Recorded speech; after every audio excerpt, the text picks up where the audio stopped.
Le comédien français Georges Caudron, connu notamment pour avoir prêté sa voix à David Duchovny, dans la série X-Files, est décédé à l'âge de 70 ans.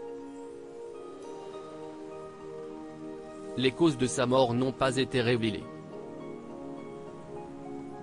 Son visage n'était pas connu du grand public, mais sa voix était l'une des plus célèbres de l'Hexagone.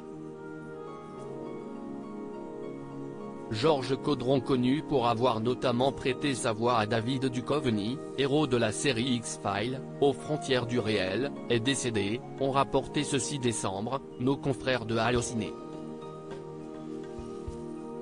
Pour l'heure, les causes de sa mort n'ont pas été révélées.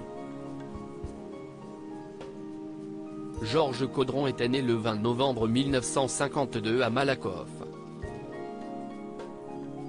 Après avoir suivi les cours de théâtre de Jean-Laurent Cochet, il était entré à l'ANSAT. Après quelques apparitions en tant que comédien dans des feuilletons sur TF1 et Antenne 2, il entre dans le monde du doublage. Dans un entretien accordé au Cercle de l'Info en 2012, il expliquait les raisons qui l'avaient poussé à faire ce choix: « Je n'aimais pas me voir à l'écran, je préférais jouer les seconds rôles. Un jour, on m'a proposé de faire de la synchronisation. Ce fut une révélation. Le succès est immédiat. Cinéma, séries télévisées, films d'animation, jeux vidéo, Georges Caudron devient un incontournable de la profession avec un curriculum vitae à faire pâlir. Le doublage s'y est le paradis. Sa carrière explose lorsqu'il prête sa voix dans les années 90 à l'agent du FBI Fox Mulder dans la série culte X-Files, mais il apparaît dans bien d'autres fictions. En plus de 30 années de carrière, Georges Caudron aura suivi celle de David Duchovny, le doublant jusque dans Californication, mais il aura doublé bien d'autres célèbres acteurs: Rick Moranis, Wayne Szalinski dans Chérie, Jerry Tracy les Gosses, John Hannah, Jonathan Carnahan dans La Momie, Steven Culp, Rex Van de Camp, le premier mari de Brie dans Desperate Housewives, mais aussi l'agent Clayton Webb du JAG, ou encore Paul Bettany, Jarvis dans Iron Man puis Vision dans la série WandaVision.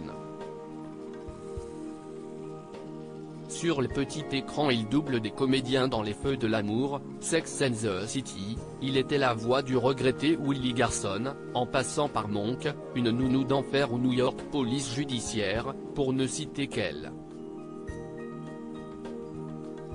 Dans les films d'animation, il prête son timbre inimitable à Gargouille dans Le Monde de Nemo, et Le Monde de Dory. Il est également Zyklon, dans Buzz l'éclair.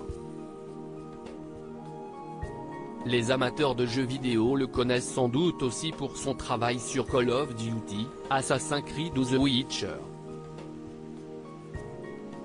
Interrogé sur son métier qui le passionnait, le comédien avait expliqué ne pas avoir tenu le compte, mais estimait avoir prêté sa voix à environ 2000 personnages. Le doublage, c'est le paradis car on peut jouer un introverti, un jeune, un vieux, un gros, un maigre. On multiplie les personnages mais aussi les genres. Le lundi on fait un film, le mardi un documentaire, le mercredi un dessin animé, avait-il encore avoué avec gourmandise au Cercle de l'Info. Sa voix et son talent manqueront désormais à nos écrans.